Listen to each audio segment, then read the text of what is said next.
Selamat siang. Di sini kami dari kelompok 7 akan memberikan materi dan menjelaskan materi tentang mengelola kelas dari pendidikan lanjutan.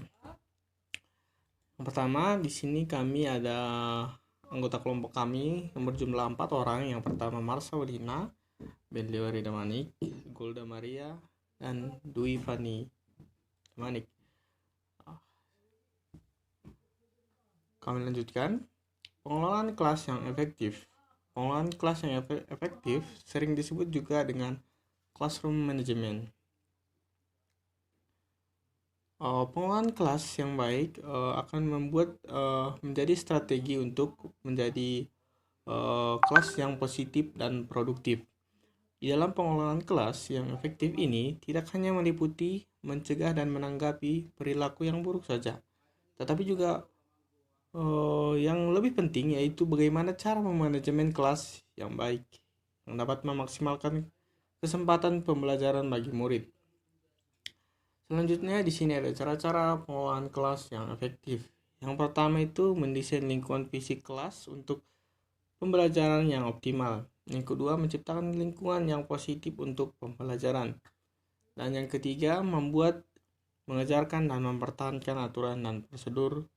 Dan yang keempat, menciptakan lingkungan yang kondusif untuk belajar. Dan yang kelima, menciptakan, mengajarkan, serta menegakkan peraturan dan prosedur. Dan yang keenam, mengajak murid untuk bekerja sama. Dan yang ketujuh, mengatasi problem secara efektif. Kita bahas yang pertama, mendesain lingkungan fisik kelas. Terdapat beberapa hal yang harus diperhatikan dalam mendesain lingkungan fisik kelas. Yang pertama itu, prinsip-prinsip penataan kelas, mengatur kelas, serta gaya penataan kelas. Di sini sebagai contoh untuk mendesain lingkungan fisik kelas itu yaitu bisa mengatur kursi-kursi agar lebih bagus untuk dilihat, agar guru dan siswa bisa belajar secara produktif. Bisa juga dengan menambahkan gambar-gambar yang ditempelkan di dinding agar membuat suasana jadi lebih baik. Yang kedua, menciptakan lingkungan yang positif. Mengelola aktivitas kelas secara efektif. Guru yang efektif berbeda dengan guru yang tidak efektif. Bukan dalam cara mereka yang efektif berbeda dengan guru yang tidak efektif. Bukan dalam cara mereka merespon perilaku menyimpang murid, tetapi berbeda dengan cara mereka mengelola aktivitas kelompok secara kompeten. Hal yang harus diperhatikan yaitu pertama, strategi manajemen kelas umum yang dipergunakan untuk memberikan lingkungan yang positif. Strategi ini umumnya mencakup penggunaan gaya otoritatif dan manajemen kelas yang secara efektif. Dan selanjutnya, cara efektif untuk membuat dan mempertahankan aturan dan strategi positif untuk membuat murid mau bekerja sama. Di sini selanjutnya, sebagai contoh yang kami ambil, di sini guru berperan aktif untuk menciptakan lingkungan yang positif dan membuat hubungan yang baik antara guru dan siswa agar menciptakan lingkungan yang positif. Selanjutnya, di sini gaya manajemen kelas yang otoritatif itu seperti apabila guru yang otoritatif akan mempunyai murid yang cenderung mandiri, tidak cepat puas, mau bekerja sama dengan teman, dan menunjukkan penghargaan diri yang tinggi. Selanjutnya, mengajarkan dan mempertahankan aturan dan prosedur. Agar bisa berjalan dengan lancar, kelas perlu punya aturan dan prosedur yang jelas. Tanpa aturan dan prosedur yang jelas, maka akan muncul kesalahan pahaman yang bisa melahirkan kekacauan. Yang di sini membedakan aturan dan prosedur. Aturan maupun prosedur adalah pernyataan ekspektasi tentang perilaku. Aturan yaitu lebih fokus pada ekspektasi umum atau spesifik atau standar perilaku. Sedangkan prosedur biasanya diterapkan untuk aktivitas spesifik dan diarahkan untuk mencapai tujuan, bukan untuk melarang perilaku tertentu atau menciptakan standar umum.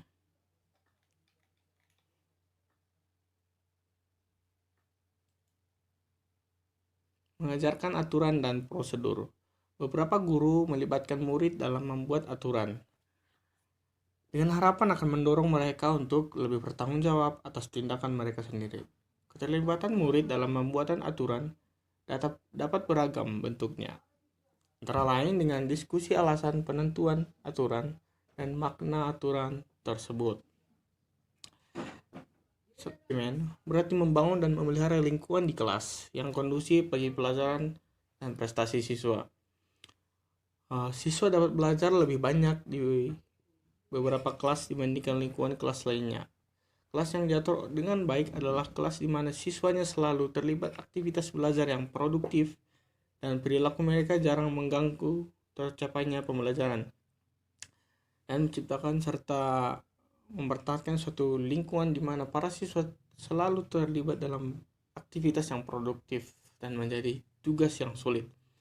Bagaimanapun juga, kita harus mengakomodasi kebutuhan unik dari banyak siswa yang berbeda, dan kita juga harus memvariasikan teknik-teknik pengelolaan kelas. Di sini sebagai contoh untuk dalam menciptakan lingkungan yang kelas kondusif, yaitu kita harus menciptakan lingkungan kelas yang nyaman dan aman untuk para siswa untuk belajar, agar belajar siswa lebih fokus dan produktif. Nah, selanjutnya menciptakan, mengajarkan, serta menegakkan peraturan dan prosedur seperti yang tadi.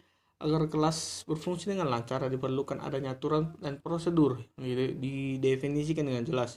Tanpa peraturan dan prosedur kelas yang didefinisikan dengan jelas, salah paham yang tidak dapat dihindari menyebabkan kekacauan. Di sini semua segala lapisan struktur pasti ada aturan yang diciptakan. Di sini juga agar kelas yang baik itu bisa berjalan dengan baik, akan dibutuhkan peraturan atau prosedur untuk menjadi tolak acuan agar para siswa dan guru bisa belajar secara terarah. Dan keenam, membuat siswa bekerja sama. Anda menginginkan siswa untuk bekerja sama dengan Anda dan mematuhi peraturan kelas tanpa harus selalu memaksakan kedisiplinan untuk menegakkan tata tertib.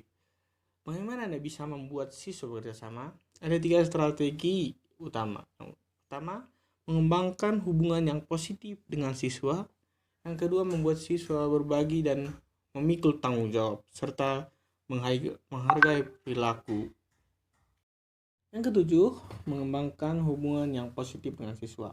Menunjukkan bahwa Anda benar-benar memperdulikan siswa sebagai individu yang terlepas dari tugas akademis mereka, bisa membantu mendapatkan kerjasama mereka. Suatu hal yang mudah untuk terlibat untuk menentukan tuntutan prestasi akademis dan bisnis kelas, serta mengabaikan kebutuhan sosial emosional siswa. Dan yang selanjutnya, Child Development Project atau CDP adalah program sekolah dasar yang komprehensif di mana guru dan pengurus membangun hubungan yang suportif dengan siswa serta mendorong siswa untuk mengembangkan hubungan yang hangat satu sama lain. 5 praktik pembelajaran pembentukan inti dari proyek ini. Yang pertama, aktivitas belajar kooperatif yang memfasilitasi kerjasama tim. Dan yang kedua, program seni bahasa multikultur yang kaya akan nilai dan berbasis pada literatur yang mendorong siswa untuk berpikir secara kritis tentang isu sosial dan etis yang relevan. Yang ketiga, teknik manajemen kelas yang menekankan pencegahan dan tanggung jawab keluarga. Dan yang keempat, proyek pengembangan komunikasi lingkungan sekolah dan kelas yang melibatkan siswa, guru, orang tua, dan anggota keluarga. Dan kelima, aktivitas rumah yang memperbaiki komunikasi antara siswa dan orang tua, membangun jembatan antara sekolah dan keluarga, serta mendorong pemahaman siswa tentang warisan keluarga. Demikianlah, terima kasih.